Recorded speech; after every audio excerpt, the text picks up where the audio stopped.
Brought to you by Agilus Diagnostics.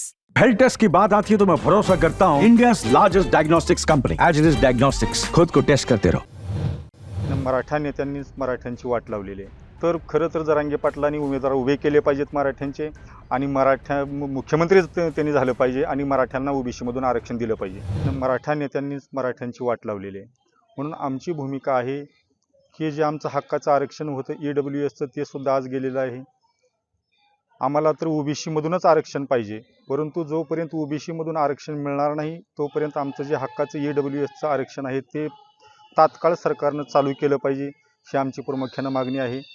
आज मराठवाड्यामध्ये आंदोलन होत आहेत, या ठिकाणी पाऊस नाही, या ठिकाणी शेती पिकत नाही, मराठवाड्यामध्ये कुणबी नोंदी सापडत नाहीत, म्हणून आम्ही भूमिका मांडली की या मराठवाड्यासाठी एक स्वतंत्र महामंडळ आर्थिक विकास महामंडळ स्थापन करावं आणि त्या मंडळाला 1000 कोटी स्वातंत्र्य निधी द्यावा, जेणेकरून आमचे तरुण पोरं एक उद्योगधंदे करून उभं राहतील, म्हणून मराठवाड्यासाठी एक स्वतंत्र महामंडळ झालं पाहिजे, ही सुद्धा आमची मागणी आहे।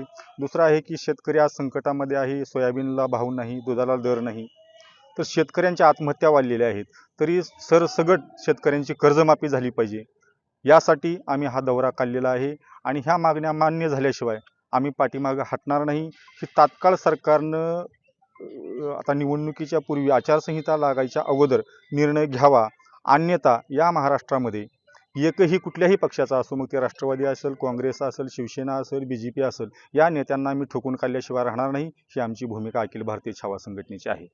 सर, मागच्या काही महिन्यांपासून जरांगे पाटील जे आहे ते आंदोलन करतायत, अख्खा महाराष्ट्र त्यांनी ढवळून काढलेला आहे, त्यांची मागणी आहे की ओबीसी प्रवर्गातून आरक्षण मिळावं, त्या भूमिकेला तुम्ही सहमत आहात का, किंवा मग तुमची काय कशा पद्धतीची भूमिका आहे? ही 40 वर्षापासूनची मागणी आहे की ओबीसी मधूनच आरक्षण मिळालं पाहिजे आणि ते टिकणारं आरक्षण आहे।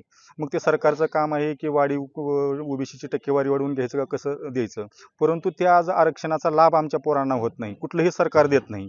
मग आमचं जे हक्काचं ईडब्ल्यूएसचं होतं, जोपर्यंत ओबीसी मधून आरक्षण मिळणार नाही तोपर्यंत ईडब्ल्यूएसचं आरक्षण आम्हाला चालू केलं पाहिजे, ही आमची मागणी आहे, आमच्या सर्वांची एकच मागणी आहे।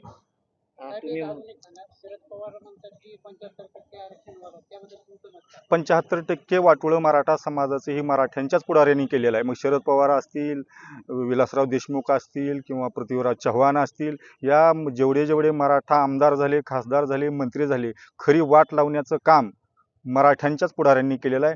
म्हणून आता तरी मराठ्यांच्या पुढाऱ्यांनी मराठ्यांना न्याय देण्यासाठी ज्या मराठ्यांच्या जीवावर आपण मतं घेतले, स्वतःचे कारखाने बांधले, संस्था तयार केल्या, परंतु मराठ्यांच्या तरुणांकडे अजिबात लक्ष दिलं नाही, म्हणून त्यांच्या पापाचे फळ कुठेतरी मराठा समाज भोगतोय।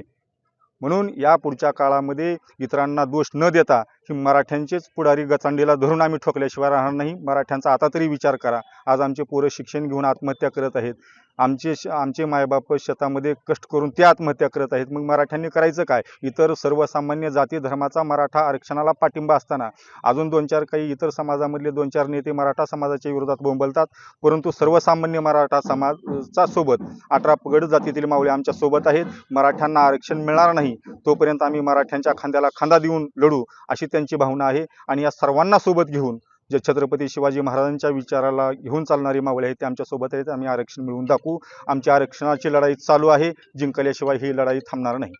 दादा, मागच्या जरांगे पाटील जी मागणी करताय की त्यांची भूमिका अशी आहे की भाजपला पाडू, अशा पद्धतीची भूमिका त्यांनी जाहीर केलेली आहे, तुम्ही निवडणुकीमध्ये उतरणार आहात का, किंवा मग तुम्ही कुठल्या पक्षाला पाठिंबा देणार आहात? खरं तर माझी भूमिका आहे की जर उपोषणाच्या माध्यमातून निवडणुकीला उभा राहण्याचा जर विषय असेल तर खरं तर जरांगे पाटलांनी उमेदवार उभे केले पाहिजेत मराठ्यांचे आणि मुख्यमंत्रीच त्यांनी झालं पाहिजे आणि मराठ्यांना ओबीसी मधून आरक्षण दिलं पाहिजे।